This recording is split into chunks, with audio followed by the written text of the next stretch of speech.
Hey, what's up, guys? My name is Alex. Welcome back to Gray Area. And I'm here with DJ, producer, and all around badass, Kyle Watson. What's up, man? How you doing, man? Thanks for having me. Thanks for taking the time out to speak to us today. We're super excited to have you in New York next month. I'm like super pumped to come back out there, dude. It's been on the cards for a long time, and it's been one of my favorite cities to play. So yeah, I'm looking very forward to being back. Absolutely, man. Funny enough, I was looking back at your catalog and getting ready, and for the Into the Morning remix album, I was actually working unofficially with This Ain't Bristol at the time, and I did an email interview with you for that for Magnetic Mag. So yeah, and then I looked further back, even further than that, and I saw that you had like a bunch of releases on like old Fidget House labels like Potty Mouth. And I kind of want to like start there. You told us the last time you interviewed with us that you had several years of like hit or miss releases, and you didn't just have several years. You had like a prolific output of music like the entire time you've been doing this. Like, how long did it take you to land on this really distinct sound that you have, and how did you arrive there? It's crazy that you bring up Potty Mouth and that whole era because like when I talk to people now, it's just like that doesn't that doesn't even come up at all. It's like that feels like it was so long ago, honestly. I mean, I started making music, or I started releasing music around 2007, I think. And at the time, it was like this, it's kind of like Fidget House was coming up, and it was really interesting. It was that like people were making music that was so weird, like people hadn't heard this type of stuff before, and the sounds that people were creating and everything. Like Potty Mouth was a label that was just like championing that stuff. They were like a big driver in the scene. So those sounds were like, those were like, I've never heard these before. Like I want to make music like this. I want to create sounds like this. And so that was where everything kind of started for me. Like when you think about like how the music got to where it is today, the starting point was Yeah. like the buzziness and the weirdness and like the wobbiness and like the interesting like sort of like different approach to drums as opposed to like just straight up samples and the mangling of things and like changing the like the kind of feel and lo-fi and everything. All of that kind of stuff I think is those have stayed as like central sort of drivers for me in my production, and they're like those are still elements that I try and keep in the music today. I think it just with the like the arc of music, dance music in the world and that kind of stuff. It just I kind of try to keep those influences central to that, but while still like trying to keep everything kind of up to date with the trends and the tempos and kind of like where everything's going. So it's really interesting that you bring up Yeah. the fidget days. It's funny too because I feel like a lot of people from that era that are still producing still maintained something central to that sound, that wonky weirdness and the asymmetrical sampling, and like all of that stuff is still kind of central to the sound, but it's just evolved in terms of like how sound design and production has evolved as well.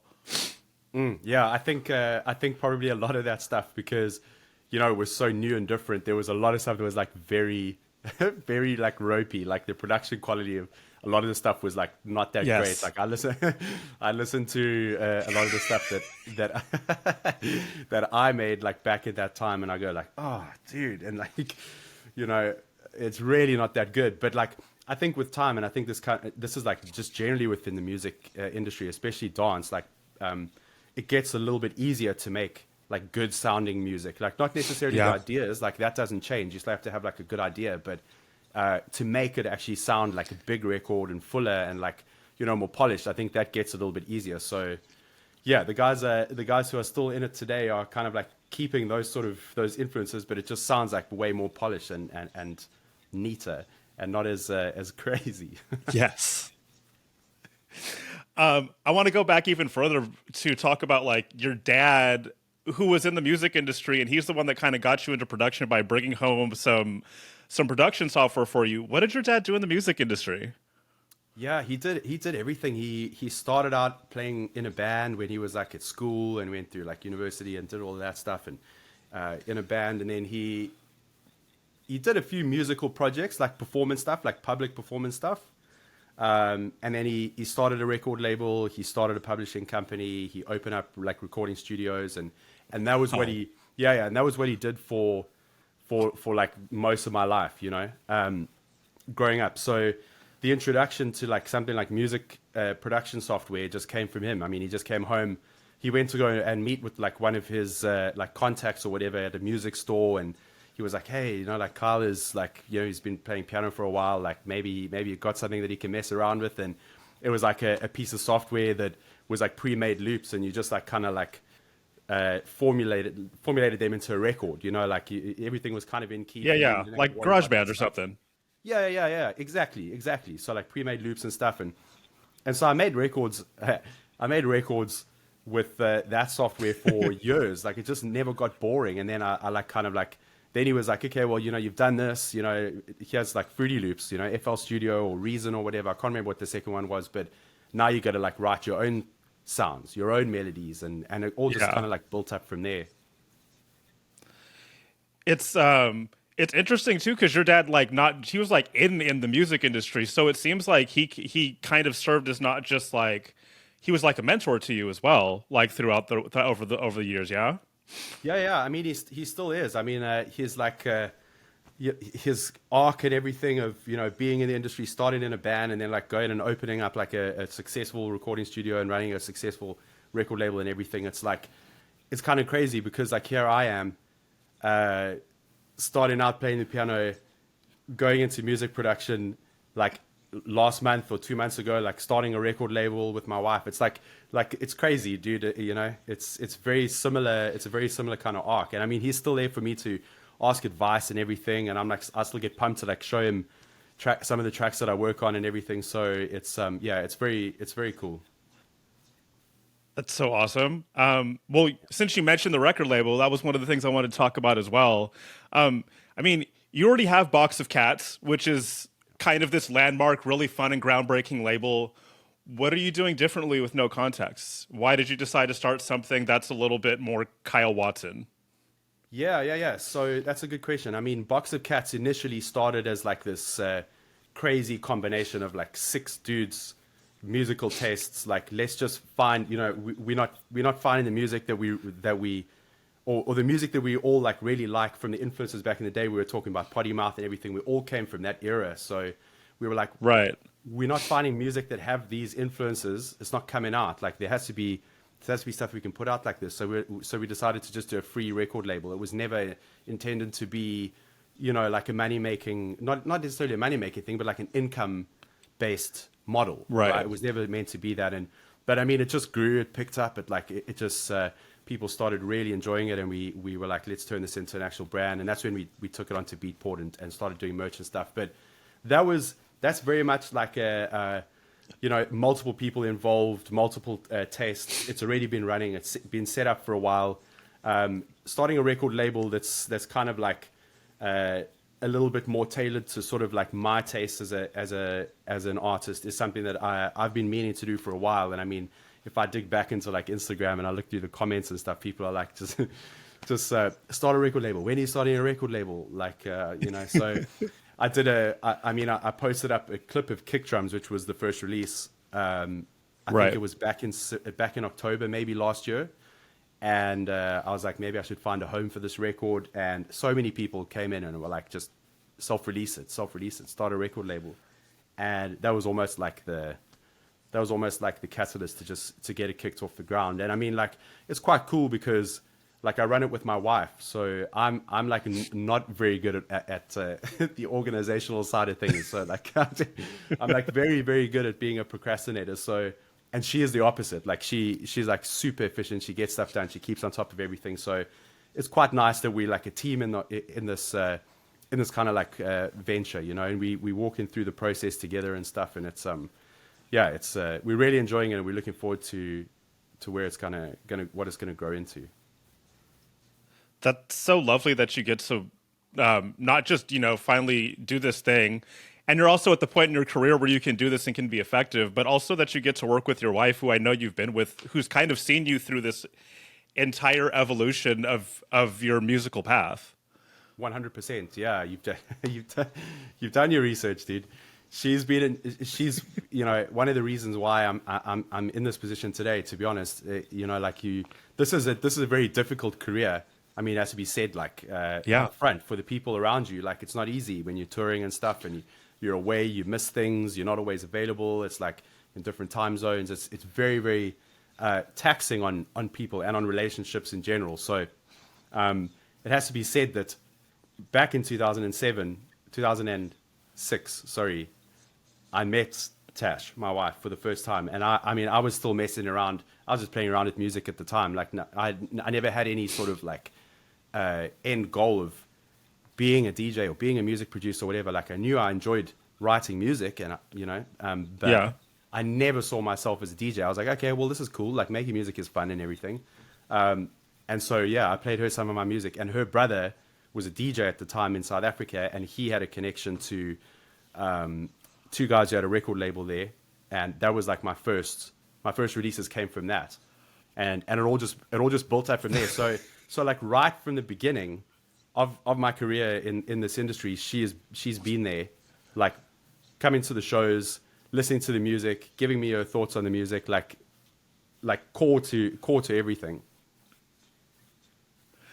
That's so cool. Like that's so fantastic that like even just meeting her was kind of the catalyst for you getting into everything. That's kudos and props to her, props to Tosh for sticking with you for this long and for I've been in the music industry for like 20 years, and I've been with my wife for almost as long, and I will also say that if it wasn't for her staying on top of me and being in my corner and sticking through it, I wouldn't be where I am today. So I understand, like, that's a huge thing.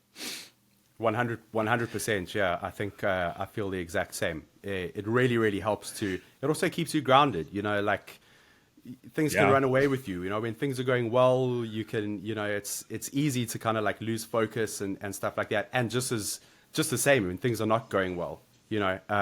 There's big ups and downs in this business. So it really helps to have someone there who's like fighting for you in your corner and just like supporting you through it all. So yeah, we're very lucky that we have that, Absolutely. actually. Yeah. 100%. No, it's rare. It's very rare. So did she go with you to Coachella? Of course she did. 100%. No way she's going to miss that. I Yeah, hope yeah. not. Yeah, no, it was Go ahead. it was great because obviously you do Coachella, you do two weekends, you do two shows. So the first show we had to like get in, do the show, run, get back out to an afters back in LA. So it was like in and out. But what was cool about the second weekend is that we had friends come in from the UK. We had friends come in that live in Canada. We saw people we hadn't seen in a long time, and they all came in, and we had like this crew, and it was so good. Honestly, it was really cool. And of course, yeah, Tash was going to be there. That's a given. 100%. What was it like? I mean, I know you were booked in 2020, and then everybody had the rug pulled out from under them.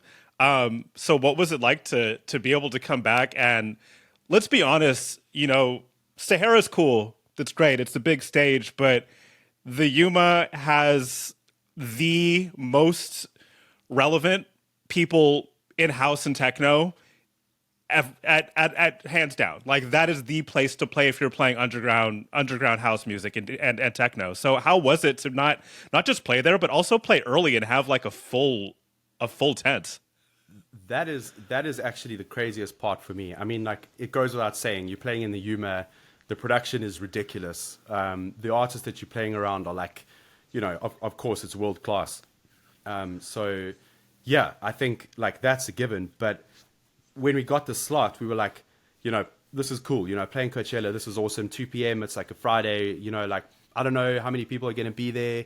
Really, we had no idea. We look at like previous years and try and gauge like how it was going to be, but really we couldn't find any like info about how it was going to be. So we really walked in there not knowing if it was going to be amazing or if it was going to be like 150 people. But we're at Coachella, let's just freaking make the most of it. But It was ridiculous. I mean, like, we went in we went in the first weekend before the doors had opened, right? So we went into the Yuma and we saw it completely empty, lights on, everything, and we were like, damn, like this is a this is a big room. Like you need a lot of people in here at 2 p.m. On a Friday to make this Yeah. feel nice and beefy. But went into the Yuma like 10 minutes before my set started, and I think there were probably like 4,000 people in there already. Chris Stussy was playing, and I was like, damn, okay, this is insane. And I mean, like I went on, and I think within 15 minutes or so, they had to start like closing the doors because they got all like 6K people in there, 6,000 people, and they couldn't let any more in. And I didn't know that at the time. But obviously, like, I finished my set, and my manager came up to me, and he was like, "Dude, they closed the doors. They had to close the doors." And I was like, "This is ridiculous. I mean, if it was going to be good, I didn't think it was going to be that good, you know." Yeah. Yeah, it was incredible. What an experience, eh? And to do it like twice and have like the same result was just mind blowing. Yeah, so good.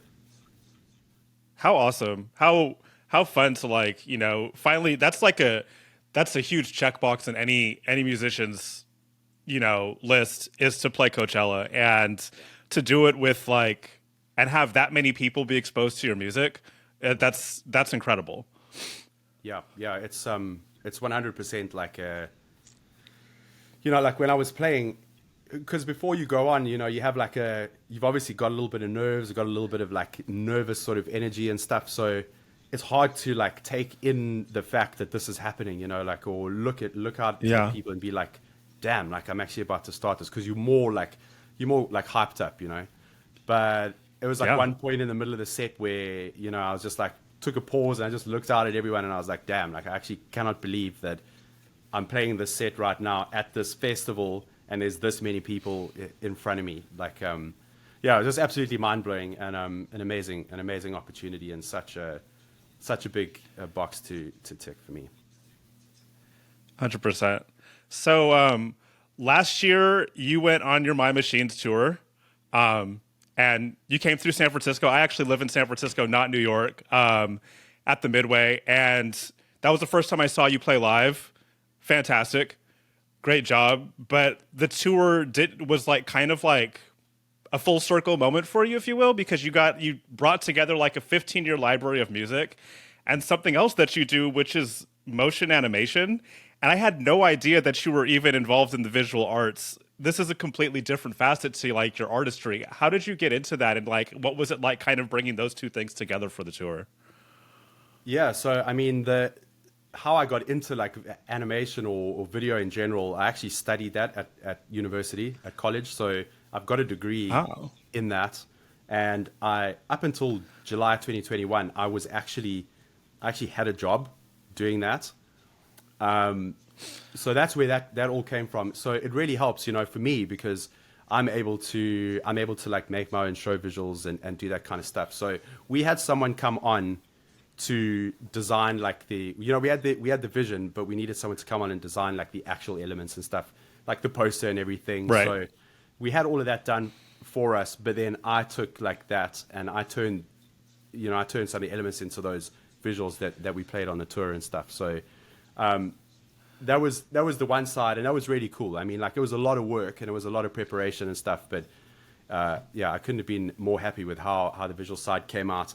And like, yeah, the 15 years of like of jumping back into like the music catalog and everything. I'd done a show like this in South Africa when I lived in South Africa, because I live in the UK now. But back when I Right. lived in South Africa, my home club that I played at called Truth, we did the first My Machines there, and it was really cool. It was the town that I'd like grown up in and I'd been playing in for like Right. 10 years or whatever. So a lot of the music people knew. People would come out with like, even if it came out in like 2010 or whatever, like people might go, oh, like I remember that record. So Right. there was an expectation for that, right, when I played in South Africa. So we did the first My Machines in America right before COVID. It was New Year's Eve Right. of 2020.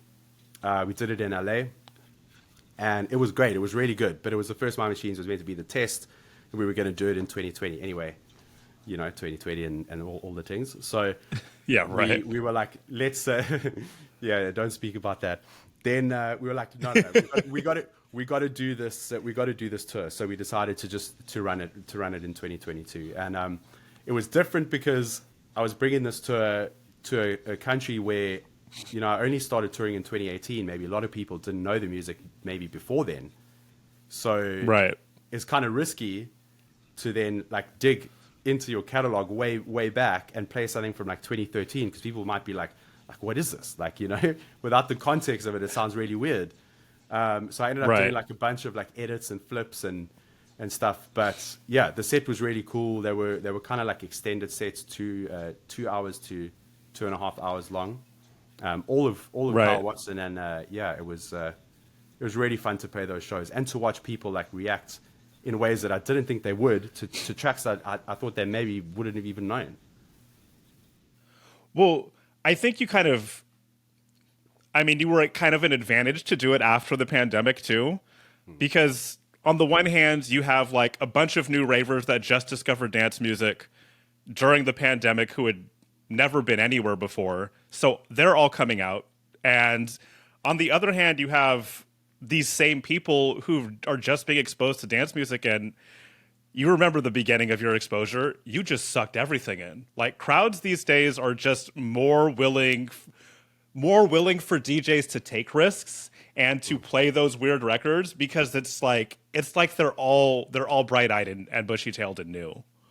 Yeah, I think you're right. Actually, it's a good point, because I was actually having this discussion with someone just earlier this morning, and it's like, I think you can get away with a lot more now. Like, different tempos, different genres, stuff like that. I mean, yeah, if I look at like some of the biggest acts that are playing now, and I like, pop up on my Instagram, and they'll be playing like tech house, like vocal tech house, and then like all of a sudden the next slide they're playing like, dubstep, and then like I'll flip through like slide 6 and there's like a drum and bass track, and then in between it's like all tech house. So I think like, and people are just going off for it all. So I think that's like hyper exciting, because I think if you're willing to take the risks, like the payoff can be pretty big now. And I mean, there's nothing better than like taking a risk in front of a crowd and everyone being like up for that, that experience. So it's cool. I'm quite excited to see like what's actually going to be happening to the scene over the next like couple of years.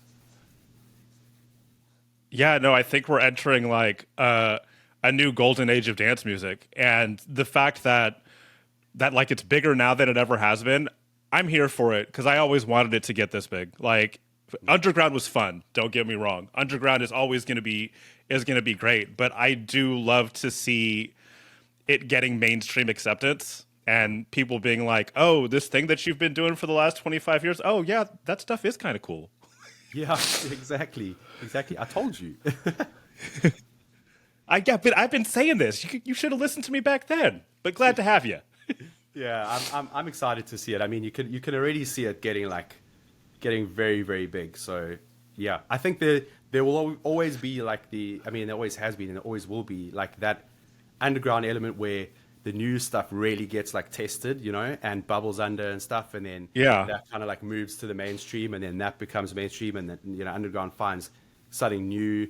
I think that's New. the important relationship, right? Like the playoff between the Absolutely. underground and like the more mainstream stuff. But it's very cool to see like mainstream crowds being open to hearing tech house, dubstep, and drum and bass in one set, for example. Yeah, no, absolutely. Absolutely. So I got two more questions before we do the speed round. The first one is I want to talk about your Red Alert remix.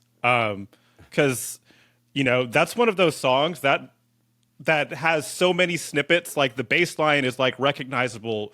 The vocal is recognizable. Everything about that record, for however long it's been around, still people just know that to this day. I want to find out, one, you almost got an official release of it, and then you ended up putting out for free. I kind of want to understand like how that happened, because at one point you were like, "Oh, it's about to come out," and then you're like, "Oh, sorry guys, it's not coming out," and then you're like, "Oh, it's about to come out," and then it's not coming out, and then you put it out for free.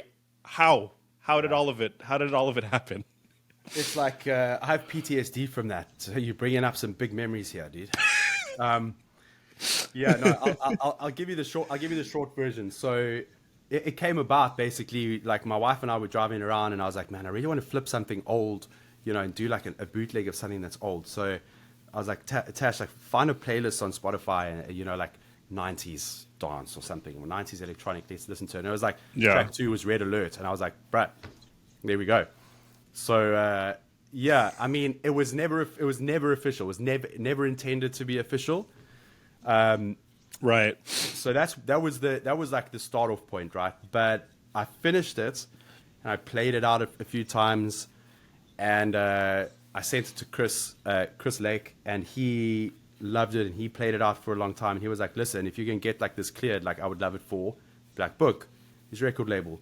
Yeah. So that's when I was like, "Okay, let's go, let's try." And so I spoke to like my music agent, and she started jumping onto like doing all of the admin type of stuff, and everything was looking kind of good, and it was looking like it was gonna happen, and then like something came up, and then it wouldn't happen, and then I played it out for a little bit longer, and then like Black Book would get involved, and they would try and do something, and then we would get close, and then it would be like, sorry, no, like 5 steps back, it's not gonna happen.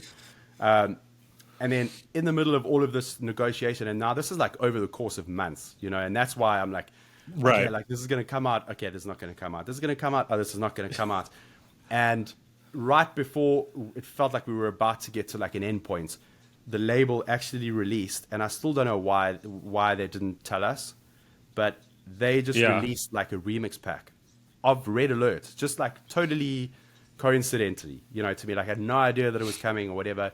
Anyway, like 4 remixes of Red Alert came out on Atlantic Jackson. I was like, oh, okay, well, I mean, that's like you can't put it out now. There's no way that this can be official now. No. And so I was like, after all of this, it's one of those records that people have been asking me about like constantly. Let's just put it out for free. And I'm glad I did, because if I hadn't done that, it literally would just be here on my hard drive in the hands of like maybe 5 DJs, and that'd be it. So that's the short story. Well, that's it. I mean, it's interesting that you say that too, though, because like putting it out, you don't want to hold things back like that. Like, there's a lot of people now that feel like they have to hold on to these ideas forever and ever, and it's nice to have it out into the world.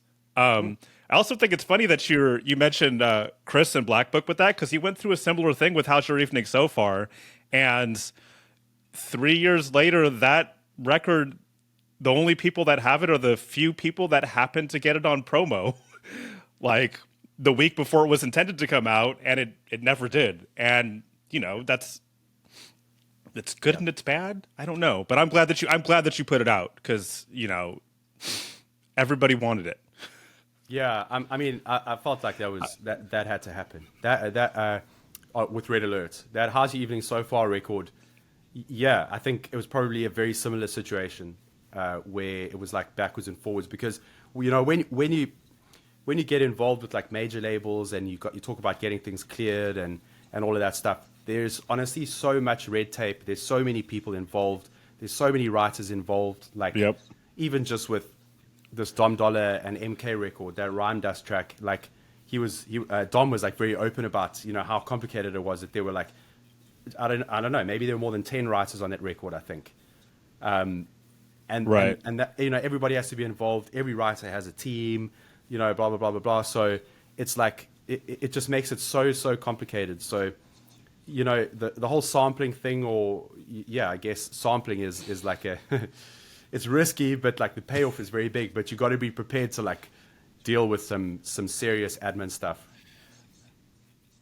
Yeah, that's the thing. No, I don't think anybody knows. Everybody's just like, put it on Spotify. And I'm like, yeah, you can't really do that. That's not how the music industry works. I mean, you could, but then what happens when you get in trouble?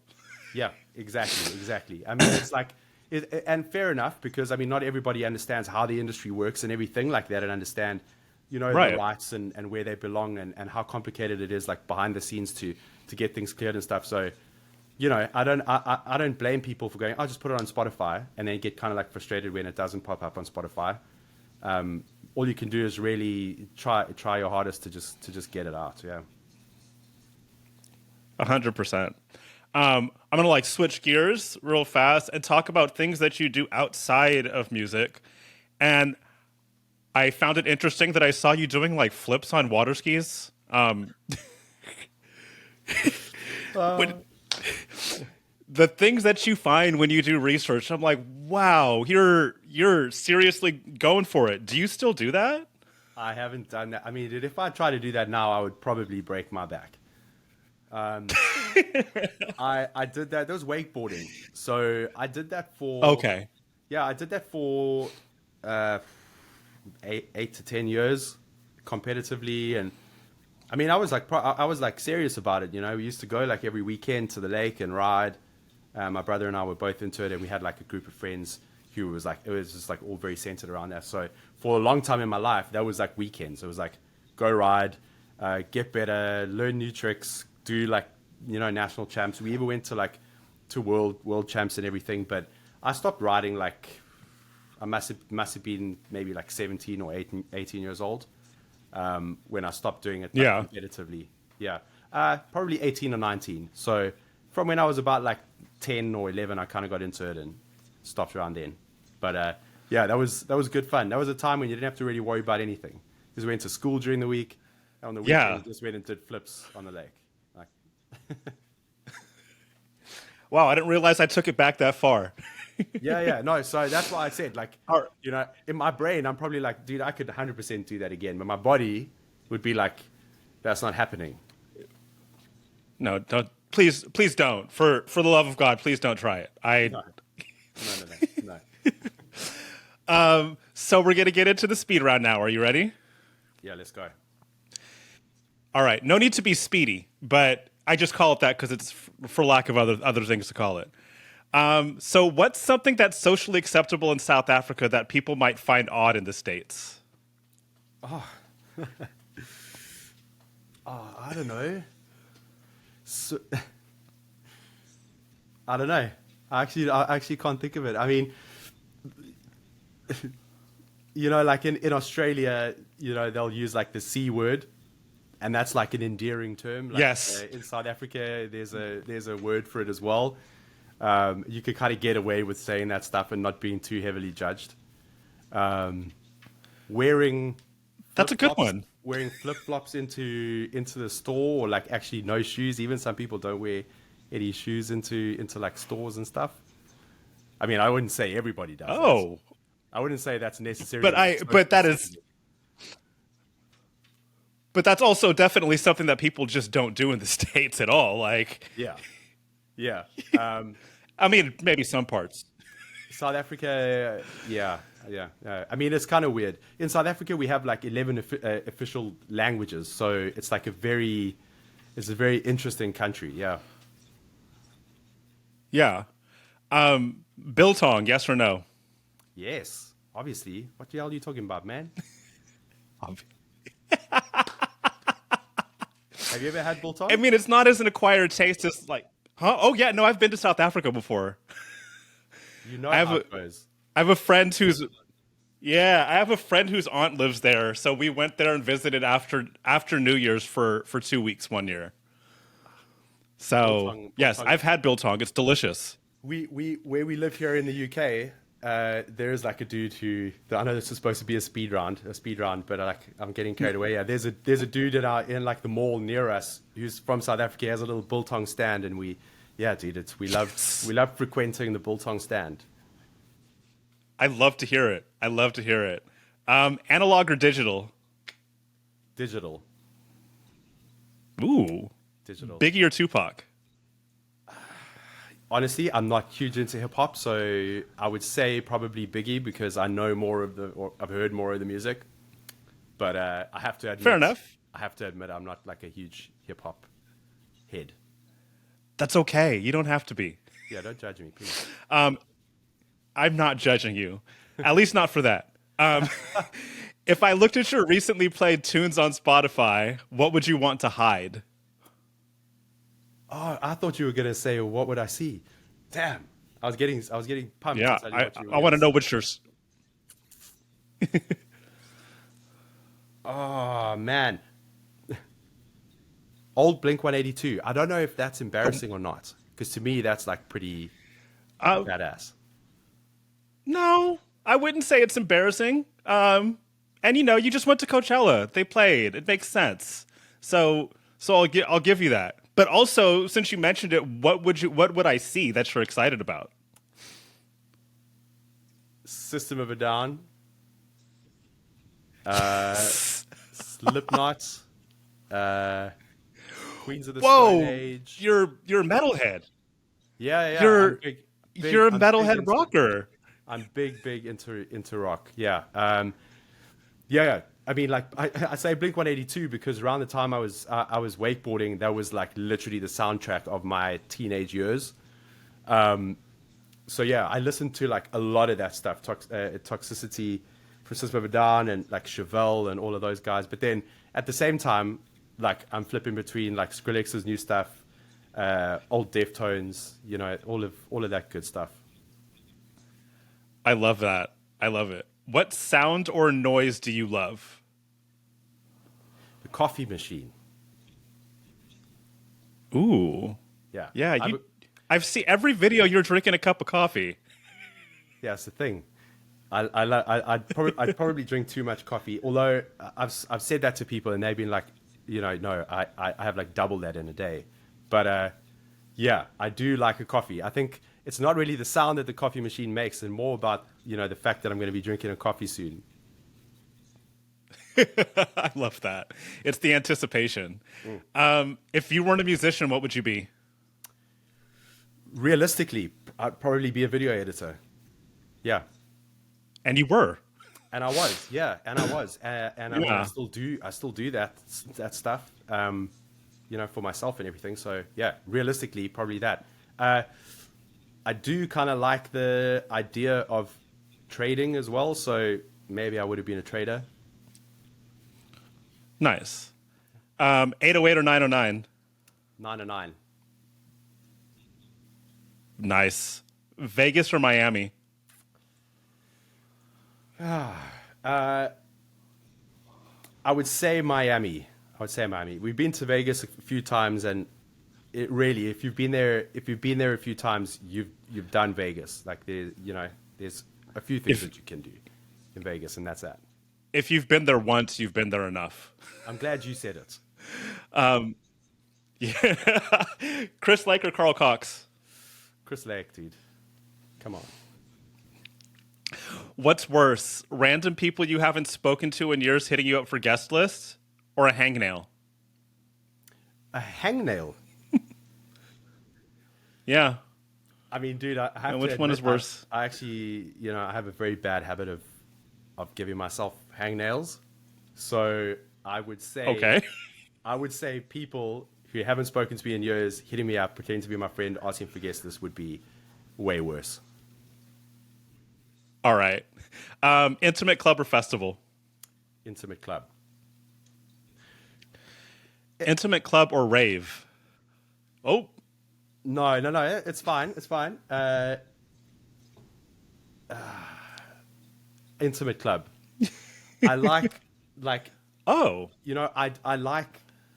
So one of the things that I love the most about performing and stuff is when you can really connect with the crowd, and it's very hard to do that when Yeah. you're at a festival. A lot of people are not necessarily there to see you. They just pull in. They're like, okay, cool. Like this is dope. The music's cool. They don't know who you are, or whatever. At an intimate club, if you're playing at a club with 500 people or whatever, and it's like a hard ticketed situation, 500 people have bought tickets to come see you, like they are there for you, and you feel much more of a connection. Right. When you're in a smaller space, people are closer to you. Like I prefer being like maybe just a head or two heads above the crowd. Like I don't like being. It's not that I don't like it. Like of course, like playing something like Coachella or Ultra or whatever. Like I mean, those are amazing experiences, but you don't have the same connection with people that you do at an intimate club. So both are fun. But if I had to choose, I would have 500 people going crazy in a small room with a loud sound system over 2,000, 3,000 people, or like an open air situation at a festival. I 100% agree with that. Yeah. You couldn't have got it more right. And then final question, finish this sentence. House music is